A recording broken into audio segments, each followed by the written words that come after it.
은혜 받으실 하나님의 말씀은 요한복음 14장 15절에서 24절, 저번 주랑 본문은 동일합니다. 한번 함께 같이 읽겠습니다. 시작.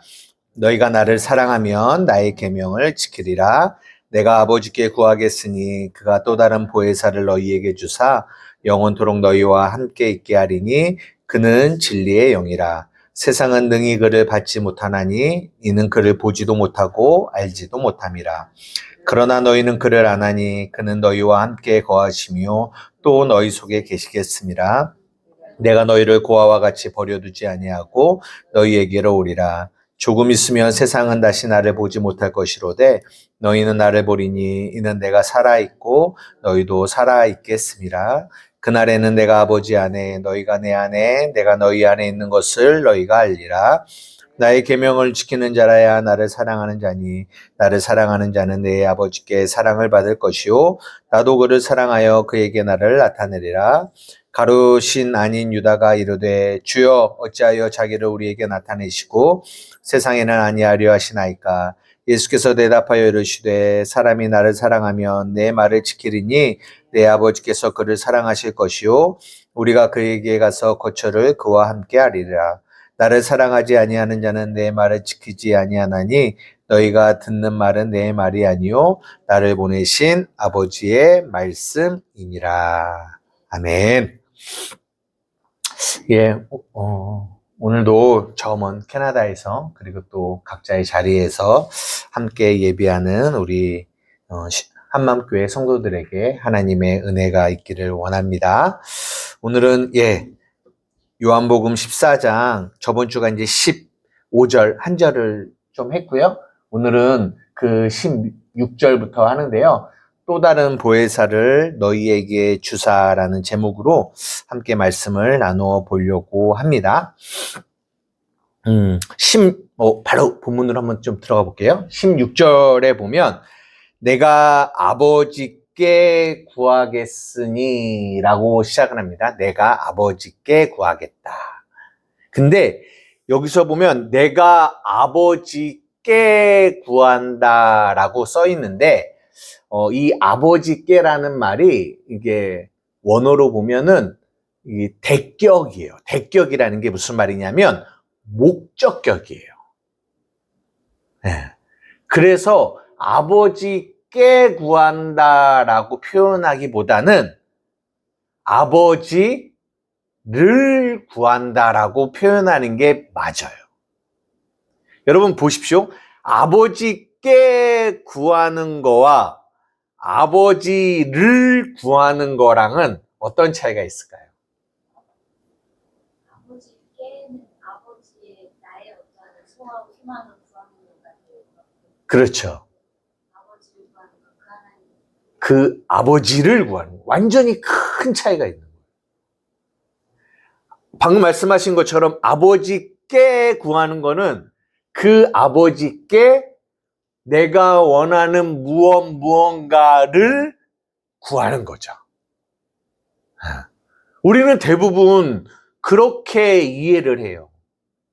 근데 아버지를 구하는 거는 아버지 그분 존재를 구하는 거예요.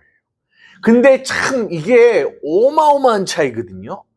근데 성경이 대부분의 해석을 다 아버지께 구한다라고 써놔요. 하나만 볼게요. 여러 개 있는데 요한복음 16장 23절에서 24절입니다. 요한복음 16장 23절에서 24절 우리 다 같이 한번 읽어보겠습니다. 시작. 그날에는 너희가 아무것도 내게 묻지 아니하리라. 내가 진실로 진실로 너희에게 이르노니 너희가 무엇이든지 아버지께 구하는 것을 내 이름으로 주시리라. 지금까지는 너희가 내 이름으로 아무것도 구하지 아니하였으나 구하라. 그리하면 받으리니 너희 기쁨이 충만하리라. 여기도 아버지께라고 나오는데 원래는 아버지를이에요. 목적격이에요. 아버지를 구하는 거예요. 여러분에게 여쭤보고 싶습니다. 여러분은 아버지를 구하시는지 아버지께 여러분이 원하는 무언가를 구하시는지 물론 그 아버지께 우리가 원하는 무언가를 구하는 것도 뭐 나쁘다 이렇게 말할 수는 없어요. 왜냐면 그분이 우리의 아버지시니까. 우리의 필요를 자녀가 부모에게 자녀의 필요를 구하는 게 뭐가 나쁘겠어요. 그러나 우리는 인간은 육체의 이 죄성을 가진 우리 인간은 항상 죄가 뭐라고 말씀드렸냐면 내가 중심이 되는 거, 내가 중심이 되어 살아가는 거를 죄라고 말하잖아요. 그렇기 때문에 인간은 항상 그 하나님을 수단으로 삼아서 나의 목적, 나의 필요를 이루는 일에 하나님을 사용하게 되는 그런 신앙생활을 할 때가 많이 있다라는 거죠. 그래서 성경은 하나님을 구하라 라고 우리에게 말씀하시는 거예요. 하나님을 구하라. 하나님께 구하라가 아니라 하나님을 구하라. 제가 요즘에 여러분 아시겠지만 러닝을 좀 뜁니다. 네, 러닝을 뛰는데 아침에 이렇게 달리기를 하다가 어느 그 달리는 중간쯤에 제가 이렇게 쉬는 장소가 있어요. 거기에 이렇게 의자가 있거든요. 의자에 가만히 이렇게 갑자기 이제 앉아서 저는 이렇게 바람 부는 날을 좋아하는데 그날은 바람이 이렇게 막 좀 불더라고요. 그래서 앉아서 이제 땀을 식히면서 이렇게 보고 있는데 문득 이제 제 마음 안에서 어떤 생각이 이렇게 올라오냐면 아, 내가 요즘에 하나님 아버지를 사랑한다라고 고백한 적이 언제지? 라는 생각이 문득 여기서 올라오는 거예요. 그리고 내 삶을 봤더니, 아, 이게 기억이 잘 안 나는 거예요, 기억이. 내가 하나님께, 아버지께 사랑합니다. 라고 고백을 한 게 언제지? 예전에는 그래도 꽤 자주 했다라는 생각이 들었는데, 요즘 근래에 생각을 해보니까 그게 별로 없는 거죠. 내가 기도를 안 했나? 기도를 했겠죠. 근데 기도를 했는데 고백하지 않았다라는 거는 나의 기도가 아버지께 무언가를 구하는 기도였지, 아버지를 구하는 기도는 아니었구나라는 생각이 들더라고요. 그래서 오늘 찬양을 이런 찬양으로 정한 거예요. 사랑합니다, 나의 예수님. 이 하나의 생각이 한 주의 나를 끌고 가요. 내 안에 계신 성령님이 내 안에서 깨닫게 하시고 알게 하시는 이 하나의 생각이 나의 한 주의 삶을 그 생각으로 끌고 가시더라고요. 그런데 그 하나님은 우리에게 아버지를 구하게 만들어요. 아버지를 바라게 만들어요. 이 14장 위에도 보면 기도에 관한 이야기를 하면서 뭐라고 하냐면 내 이름으로 무엇을 구하든지 내가 행하겠다라고 하는데, 여기서 내 이름이라고 하는 건 단지 예수님의 이름으로 구합니다, 예수님의 이름으로 기도합니다, 이런 기도를 말하는 것이 아니라 그 예수님의 이름이라고 하는 거는 그분의 전인격적인 그분의 어떤 성품, 모든 것이 담겨 있는 거예요. 내가 그분의 이름으로 구하면서 세상에 썩어질 것들을 바라보면서 그분의 이름으로 구하지는 않는다라는 거죠. 왜? 그분의 이름 안에는 그분과 나와의 인격적인 관계가 있거든요. 그러니까 아는 거예요. 그분이 어떤 분이신지를, 그분이 무엇을 좋아하시는지를, 그분이 무엇을 바라시고 원하시는지를 제가 아는 거예요. 그 이름을 가진 내가. 그러니까 여기서 내 이름으로 무엇을 구하던지라고 했을 때는 그 이름 안에는 그분의 어떤 그 마음이 담겨 있는 거죠. 근데 우리는 오해해요. 예수님의 이름으로 무엇이든지 구하면 다 주신다고? 아싸! 그러니까 예수님의 이름만 그냥 앞에다 놓고 우리는 나의 정욕과 나의 필요와 나의 이런 것들을 막 구해요. 그러면서 말하죠. 왜, 하나님이 약속하셨는데 왜 이름으로 구했는데 안 주시지? 우리는 이렇게 생각을 한다라는 거죠. 성경을 오해하는 거죠. 다르게 알지 못하는 거죠.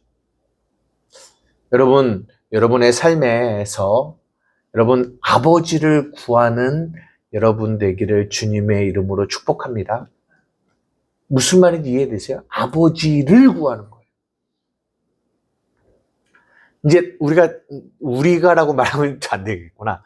여러분, 나이가 들면 들수록 이렇게 사랑합니다라는 이런 표현을 하기가 점점점 어색해지기도 하고 입에서 잘 안 나오기도 해요.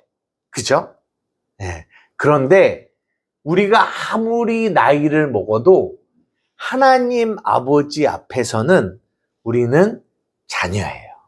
자녀. 그죠? 그렇기 때문에 여러분의 삶에서, 여러분의 기도 가운데 꼭 여러분의 입술로 이런 고백들이 있기를 원해요. 아버지, 사랑합니다. 여러분들도 자녀를 키우시면 알겠지만 어떤 말이 듣기를 원하세요? 어떤 말을?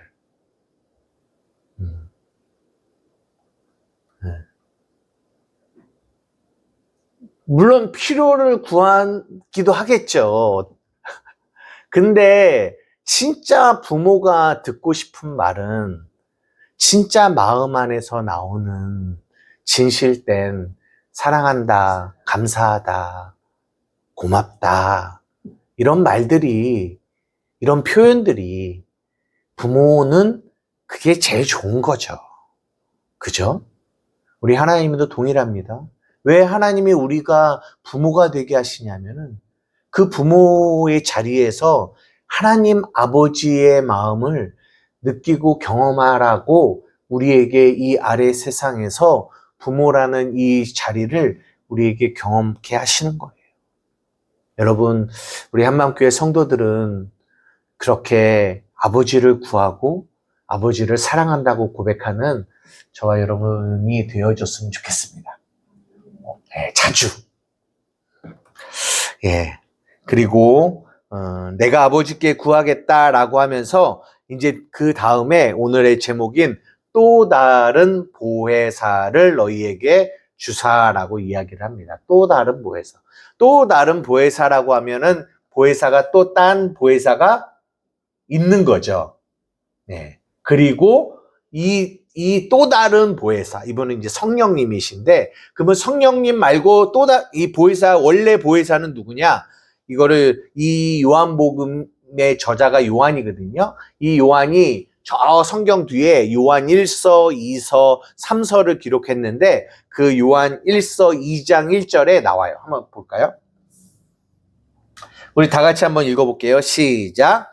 나의 자녀들아, 내가 이것을 너희에게 쓰면 너희로 죄를 범하지 않게 하려 함이라.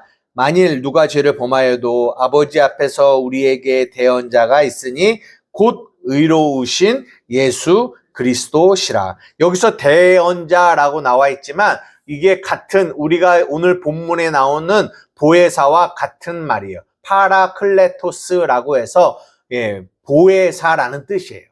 근데 여기서 뭐라고 말씀하세요? 우리에게 대언자가 있는데 그분이 누구시다? 예수 그리스도시다. 예수 그리스도도 우리의 보혜사예요.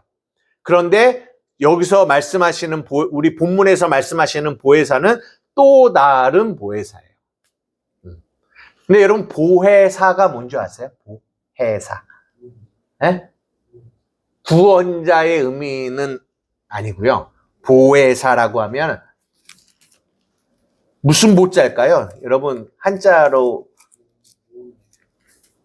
지킬 보자 아닐까요? 제가 잘 보면 지키고 지킬 보자, 아마 은혜해자, 그 다음에 스승사자 이럴 거예요.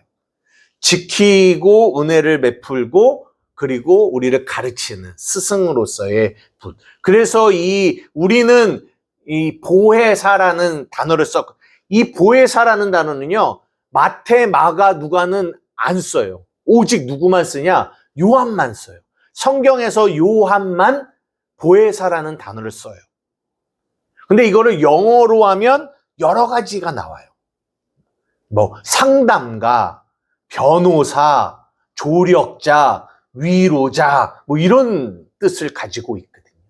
보혜사라는 뜻이. 여러분 요즘에 텔레비 보시면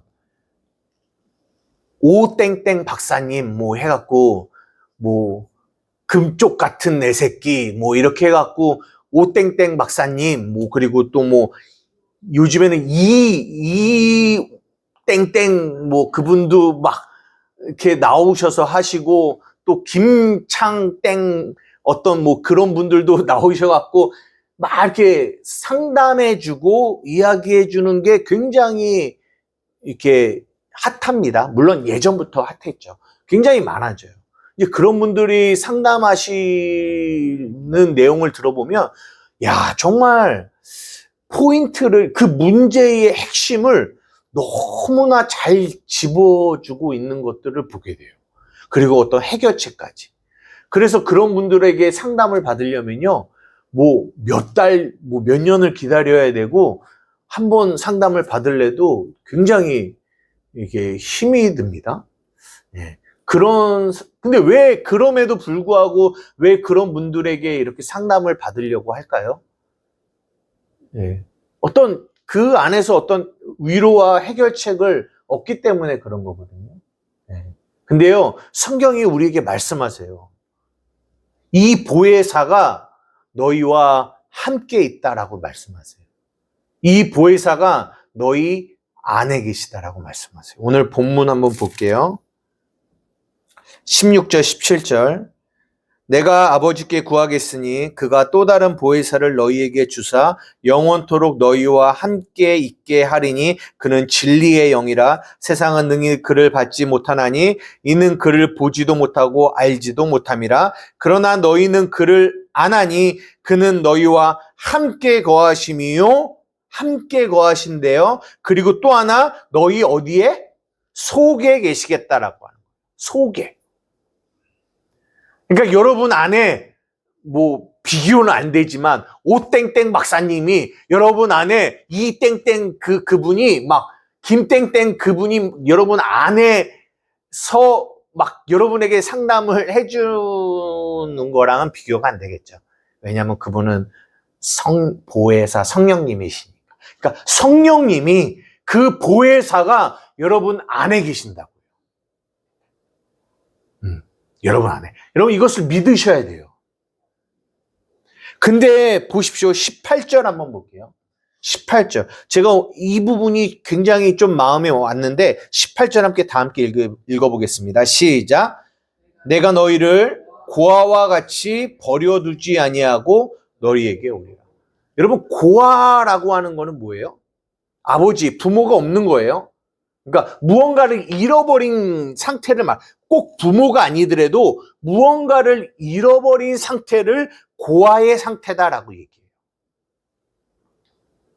근데 너무나 안타까운 건 뭐냐면 예수를 믿노라 하는 우리들이 그리스도인이라고 하는 우리들이 딱 어떤 모습으로 살아가고 있냐면 이 고아와 같은 상태로 살아가고 있는 것들을 너무나 많이 보게 돼요.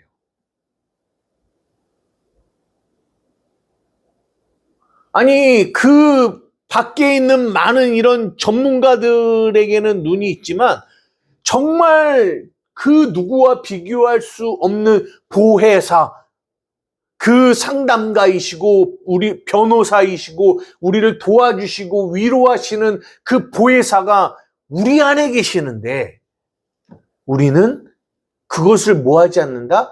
믿지 않음으로 인하여 뭐와 같이 살아간다? 고아와 같이 살아가는 모습을 보게 된다라는 거예요. 믿지 않아요. 뭘 믿지 않아요? 그 보혜사가 계시다라는 것을 믿지 않아요. 믿지 않아요. 무엇을 믿지 않는다? 그분이 이 안에 계시다라는 걸 믿지 않아요. 계심을 믿지 않기도 해요. 그걸 인식하지 못하고 살아가요. 성령이 내 안에 계심을. 예수님이 말씀하십니다. 내가 가면 보혜사가 너희에게 오실 거고 그 보혜사가 너희와 영원히 함께 할 거야 라고 말씀하세요. 그래서 그분이 예수님이 가셨고 성령, 보혜사가 지금 어디 계세요? 우리 안에 계시다니까요. 근데 우리 안에 계심을 믿지 않아요. 그리고 또 뭘 믿지 않냐? 그러니까 그분이 계심도 믿지 않고 그분이 우리 안에 계심도 믿지 않아요. 그러니까 어디만 자꾸만 찾아요? 우리 바깥에서 무언가를 찾으려고만 해요. 나의 어떠한 문제, 나의 어떠한 어려움, 이 어려움을 위로해주고 상담해주고 도와주는 사람을 우리 밖에서만 찾으려고 해요. 밖에서만. 아닙니다. 여러분, 물론 목사도 있죠. 목사도 물론 그런 일을 하죠.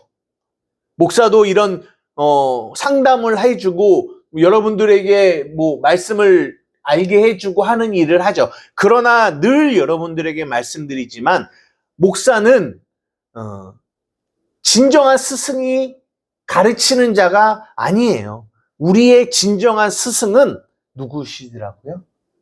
보혜사라고요. 이걸 잊으시면 안 돼요. 단지 목사의 가르침으로 멈추면 거기는 길이 아니에요. 길과 진리와 생명이 되신 그분께로 나아가려면 여러분 안에 계신 보혜사 그분을 깊게 집중해야 돼요. 그러나 너무나 많은 이들이 그 보혜사를 인식하지 못하는 것들을 너무 많이 보게 됩니다. 여러분, 이 보혜사라고 하는 이 뜻이 파라클레토스라는 뜻인데요. 이 원어를 보면, 근데 이게 뭐와 맥을 같이 하냐면, 이 위로하다라는 단어와 이 단어가 같은 단어예요. 위로하다. 이 위로하다라는 단어는 파라클레오라는 단어거든요. 파라클레오, 파라클레토스. 비슷해 보이죠? 네. 그분이 우리의 위로자세요. 고린도후서 1장 3절에서 10절입니다. 고린도후서. 제가 이거를 안 봐도 되는데 그래도 여러분에게 성경에 이런 구절이 있다라는 거를 이 예배 시간에라도 인식시켜 드리려고 일부러 적었어요. 고린도후서 1장 3절에서 10절. 우리 다 한번 함께 읽어볼게요. 시작.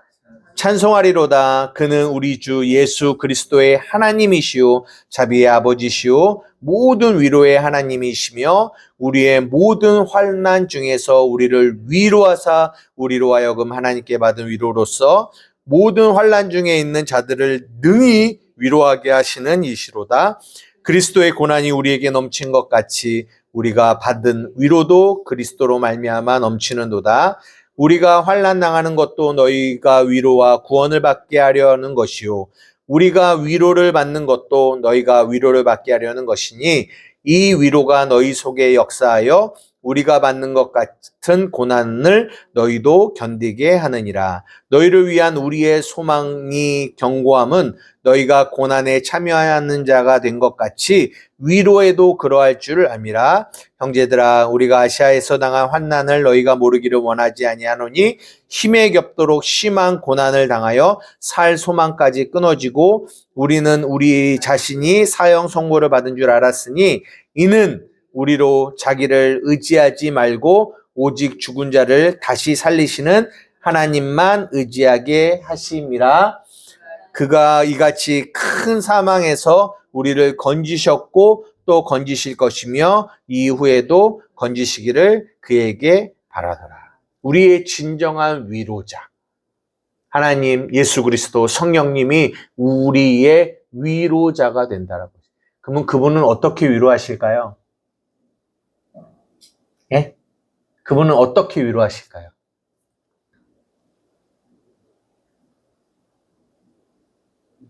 어려워요? 예? 네, 건지시는 거죠. 어떻게 건지실까요? 뭘로?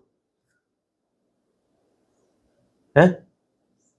그렇죠. 네. 말로 건지시는 거예요. 말씀으로. 그분은 진리의 영이시잖아요. 말씀으로 우리를 위로하세요. 데살로니가 후서 2장 16절, 17절입니다. 우리 다 같이 한번 말씀 읽겠습니다. 시작.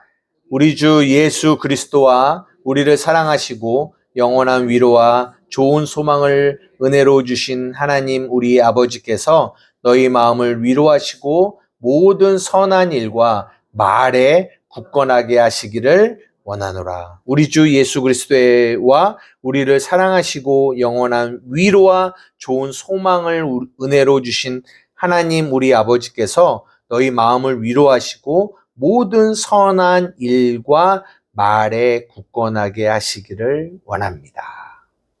그러니까 그분은 우리에게 무엇으로 위로하시냐? 말로 위로하세요. 말로.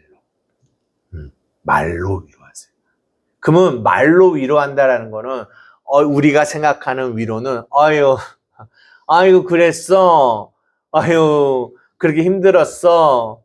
내가 너의 상황을 알아. 뭐 이렇게 위로할 수도 있겠죠. 그러나 우리는 이런 위로를 원할 수 있죠.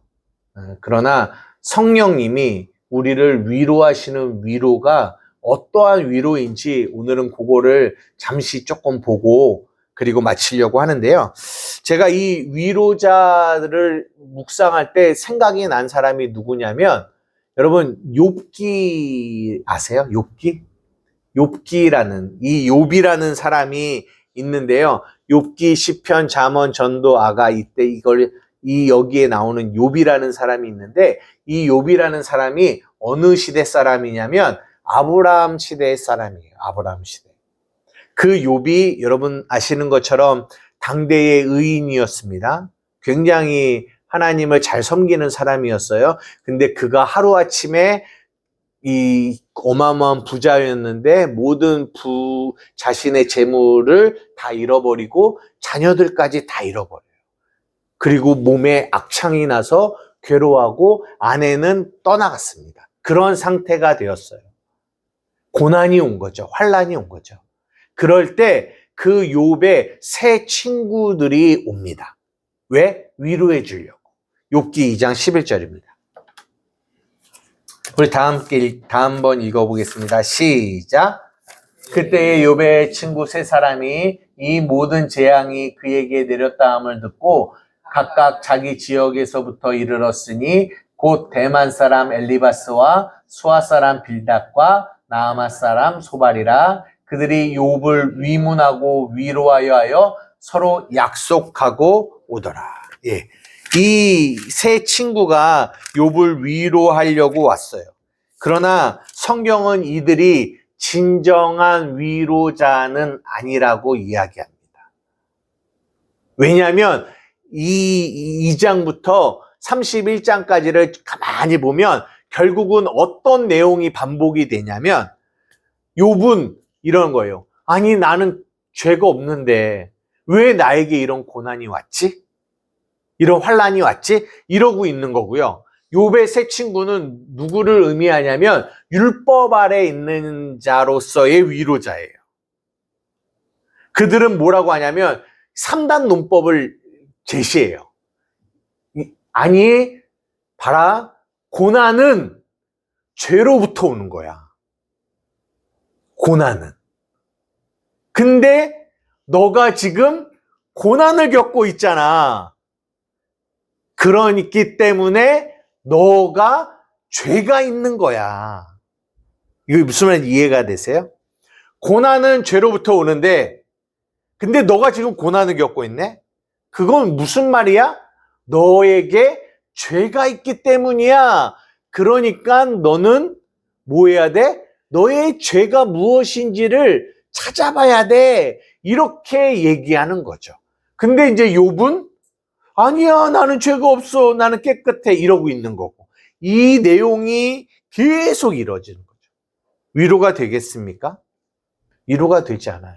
그런데 누가 나타나냐면 32절에 엘리후라는 사람이 나타나요. 엘리후. 저는 이 사람이 어떤 위치에 있냐, 지금 우리의 본문에 보는 이 보혜사의 위치에 계신 것과 같지 않을까라는 생각을 해보았어요. 묵상을 해봤어요. 그래서 이 32장부터 이 엘리후가 33장, 34장에서 쭉 이 욥에게 무언가를 얘기하거든요. 제가 오늘 이 몇 가지를 함께 나눌 텐데요. 이것이 성령님이 보혜사가 우리를 위로하시는 내용과 방법과 참 비슷하다라는 생각이 들어서 오늘은 그것만 좀 살펴보고 마치려고 합니다. 욥기 33장 8절에서 11절. 욥기 33장 8절에서 11절. 요거는 뭐냐? 욥이 엘리후에게 이제 아까 그 새 친구들에게 했던 말을 그대로 또 하는 거예요. 엘리후에게. 뭐라고 하는지 한번 들어봅시다. 우리 한번 읽겠습니다. 8절에서 11절입니다. 시작. 그대는 실로 내가 듣는 데서 말하였고 나는 그대의 말소리를 들었느니라. 이르기를 나는 깨끗하여 악인이 아니며 순전하고 불의가 없거늘 참으로 하나님이 나에게서 잘못을 찾으시며 나를 자기 원수로 여기사 내 발을 착고에 채우시고 나의 모든 길을 감시하신다 하였느니라. 이렇게 욥이 계속 새 친구들에게 얘기한 거를 이 엘리후가 들었다라는 거예요. 그러니까 욥은 어떤 상태냐? 나는 깨끗하여 악인이 아니며 순전하여 불의가 없어. 근데 왜 하나님은 나에게 이런 재앙을 주시지? 이러고 있는 거죠. 그러면서 어떻게 보면 하나님을 원망하지는 않았지만 원망한 것 같은, 자신의 생일을 저주하고 자신의 상태를 원망하며 있었던 거죠. 그런데 엘리후가 그에게 뭐라고 말하냐면 33장 29절에서 30절입니다. 다 같이 보겠습니다. 시작. 실로 하나님이 사람에게 이 모든 일을 제삼 행하심은 그들의 영혼을 구덩이에서 이끌어 생명의 빛을 그들에게 비추려 하십니다. 여러분, 이 새 친구들과 어떻게 다른지를 한번 보세요.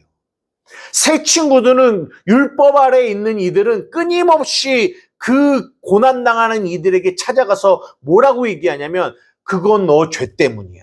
그거 너 죄 때문이야. 이러고 있는 거죠. 그런데 엘리후는 뭐라고 말하냐? 실로 하나님이 사람에게 이 모든 일을 행하시는 거는 그들의 영혼을 구덩이에서 이끌어 생명의 빛을 그들에게 비추고자 하심이야. 이렇게 말하는 거죠. 근데 이게 진리죠. 이게 맞는 거죠. 그러니까 진리의 성령이 우리에게 오셔서 이렇게 우리를 뭐하냐? 보혜사, 우리를 가르치시고 우리를 위로하신다는 거죠. 이것이 제가 여러분들과 함께 한맘교회 안에서 나누면서 강조하는 거예요. 우리가 이제 창세기를 지금 요셉의 꿈의 해석에 대한 이야기를 하고 이제 이번 주 수요일 날 바로의 꿈을 해석하면서 바로의 꿈이 하나다라는 이 하나다라는 이야기를 나눌 건데요. 이것도 동일한 얘기예요. 뭐냐? 율법, 옳고 그름, 선악. 율법 아래 있는 자들은 이 선악과 안에 머물러 있어서 모든 상황과 모든 문제를 이 율법의 안경을 끼고 선악과의 안경을 끼고 봐요. 그러면 이 새 친구와 같이 이거는 옳은 거, 이건 그른 거. 너희가 이런 재앙을 받은 이유는 너가 그르기 때문에, 너가 잘못했기 때문이야. 이렇게 보게 되는 거죠. 그러나 엘리후, 진리를 아는 자들은 이 두 개를 성과 악으로 보지 않고 뭘로 본다? 생명으로 본다라는 거예요. 하나님의 뜻으로 본다라는 거예요. 아니야, 그거 그런 거 아니야. 하나님의 뜻은 너희를 구원하기 위함이야. 그러니까 나중에 이 요셉도 결국은 창세기 50장 10절인가 11절에 보면 자기가 형들에게 팔려간 것들에 대하여 뭐라고 고백하냐? 형님들 두려워하지 마십시오. 당신들은 나를 해하려 하였으나 하나님께서는 이 모든 일을 선으로 바꾸셔서 생명을 구원하는 일로 이 일을 사용하셨습니다. 라고 이야기합니다. 거기서 뭐가 나온다? 용서가 나온다라는 얘기를 여러분들에게 말씀드렸어요. 이것이 진리의 영이신 우리의 보혜사가 지금도 우리 안에서 하시는 일이에요. 우리는 어쩌면 욥과 같이 내게 닥쳐지는 이 재앙과 어려움과 문제를 끊임없이 내 안에서 아니 하나님 왜 내게 이런 일이 일어나는 거죠? 왜요? 내가 뭘 그렇게 잘못했는데요? 왜요? 저는 피해자입니다. 왜요? 근데 내 삶에 수많은 욥의 새 친구들이 있어요. 그들은 또 우리에게 얘기합니다. 뭐라고요? 그거 네 잘못이야. 그러나 여러분, 그런 새 친구들이 있죠. 하지만 여러분 기억하셔야 돼요. 여러분 믿으셔야 돼요. 무엇을요? 엘리후와 같은 여러분의 진정한 위로자, 보혜사가 여러분 안에 계시다라는 거예요. 그러면 여러분 누구의 음성을 들어야 되냐? 그분의 음성을 들어야 된다는 거죠. 세상에 수없는 욥의 새 친구들이 여러분들에게 거짓된 위로와 거짓된 메시지를 전하지만 여러분들은 거기에 귀 기울이시면 안 돼요. 그거는 진리가 아닙니다. 그 안에는 생명이 없어요. 34절입니다. 욥기 34장 5절에서 6절에 또 욥이 뭐라고 엘리후에게 이야기하는데 한번 잘 들어보세요. 시작. 욥이 말하기를 내가 의로우나 하나님이 내 의를 부인하셨고 내가 정당함에도 거짓말장이라 하였고 나는 허물이 없으나 화살로 상처를 입었노라 하니. 여기서 반복되는 단어가 뭔지 보세요. 예? 예. 그러면서 내가, 나는 이런 말들이 반복돼요. 근데 이제 엘리후가 욥에게 하는 말을 잘 보세요. 10절에서 12절입니다. 다 같이 읽겠습니다. 시작. 그러므로 너희 총명한 자들아 내 말을 들으라. 하나님은 악을 행하지 아니하시며 전능자는 결코 불의를 행하지 아니하시고 사람의 행위를 따라 갚으사 각각 그의 행위대로 받게 하시나니 진실로 하나님은 악을 행하지 아니하시며 전능자는 공의를 굽히지 아니하시니.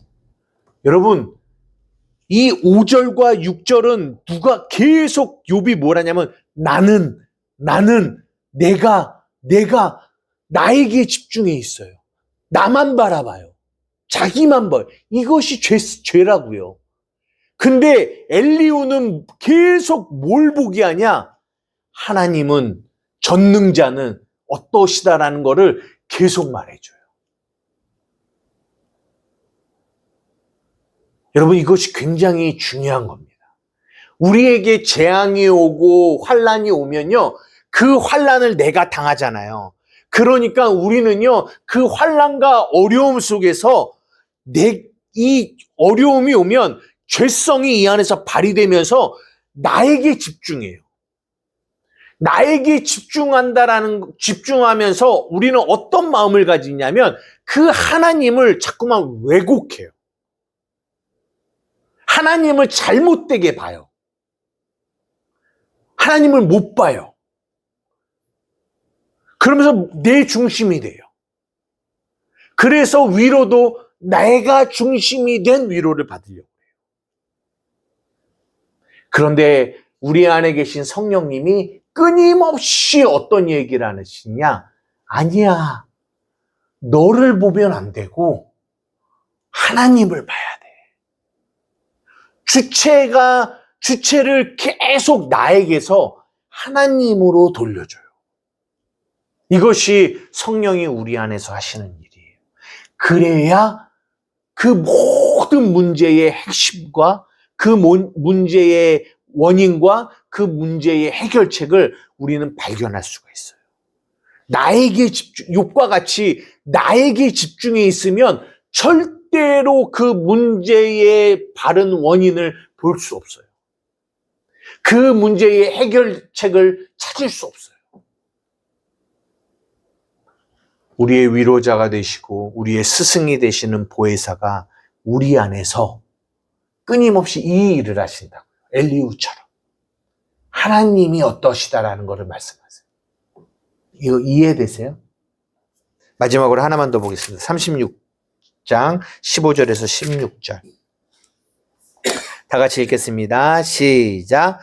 하나님은 공고한 자를 그 공고에서 구원하시며 학대당할 즈음에 그의 귀를 여시나니 그러므로 하나님이 그대를 환난에서 이끌어내사 좁지 않고 넉넉한 곳으로 옮기려 하셨은즉 무릇 그대의 상에는 기름진 것이 놓이리라.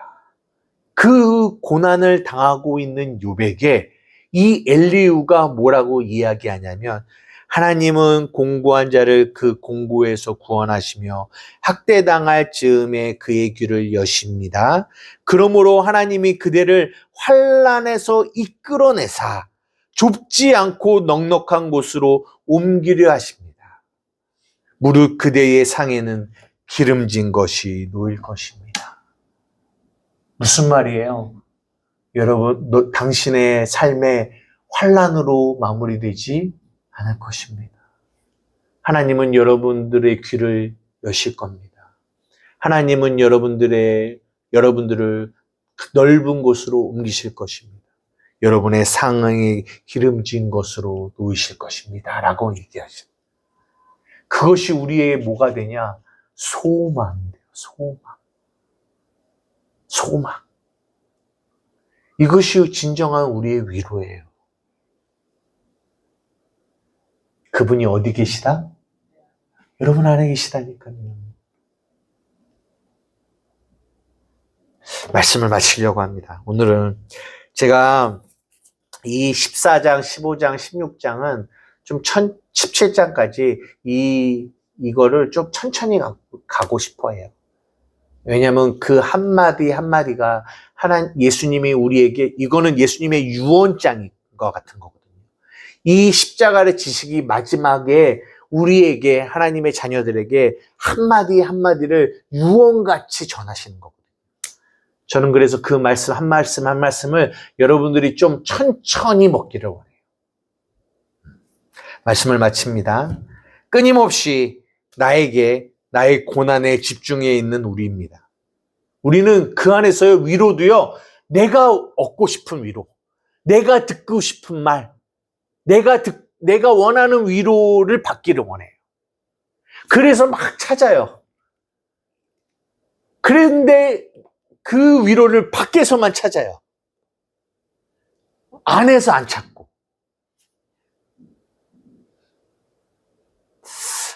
참 너무 안타까울 때가 참 많이 있습니다. 그러니까 내가 원하는 위로를 해달라는 거예요.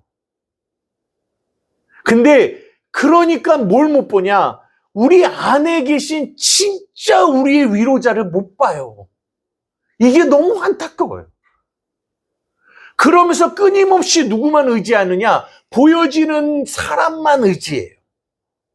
사람에게 위로받고 싶어 해요. 내가 원하는 말만 듣고 싶어 합니다. 아니요, 하나님은 그런 위로를 주시는 분이 아니에요. 진정한 위로자는 우리 안에 계신 보혜사예요. 그분은 우리를 위로하십니다. 진리로 위로하세요. 그렇게 말씀하세요. 얘들아, 너희들의 잘못이 아니야. 이것은 옳고 그름의 문제가 아니야. 이 모든 문제를 통하여 단지 보여지는 현상, 상황을 해결하고자 하는 게 목적이 있는 것이 아니라 하나님은 너희에게 생명, 구원을 주고 싶어 하는 거야. 그래서 이 환난이 너희에게 있는 거야. 그냥 그 문제만 해결해 주려고 하는 것이 목적이 아니란다. 거기에만 집중해 있지 마. 거기에만 포커스를 맞추지 마. 나는 너희에게 구원을 주고 싶어 해. 생명을 주고 싶어 한다. 근데 너는 여전히 너에게만 집중해 있지? 너만 바라보고 싶지? 아니야, 너만 바라보면 안 돼. 그게 죄야.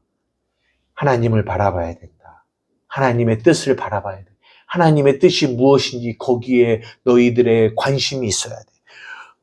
우리는요, 이 환난과 고난이 너무 크게 보여요. 거기에 함몰돼서 봐야 될 걸 못 봐요. 내가 경험한 상처, 내가 경험한 어려움, 내가 닥친 문제. 그래서 고아와 같아요. 아니요. 우리를 고아와 같이 버려두지 않으시는 성령님이 우리 안에서 우리를 지키시고 보호하시고 위로하신다니까요. 여러분 그걸 보실 줄 아셔야 돼요. 그분이 여러분의 진정한 위로자가 되어 여러분들을 가르치시고 위로하시고 도우시고 이끄시는 그분이 여러분들과 영원히 함께 하십니다. 이것이 여러분들에게 위로가 되기를 주님의 이름으로 축복합니다. 아멘.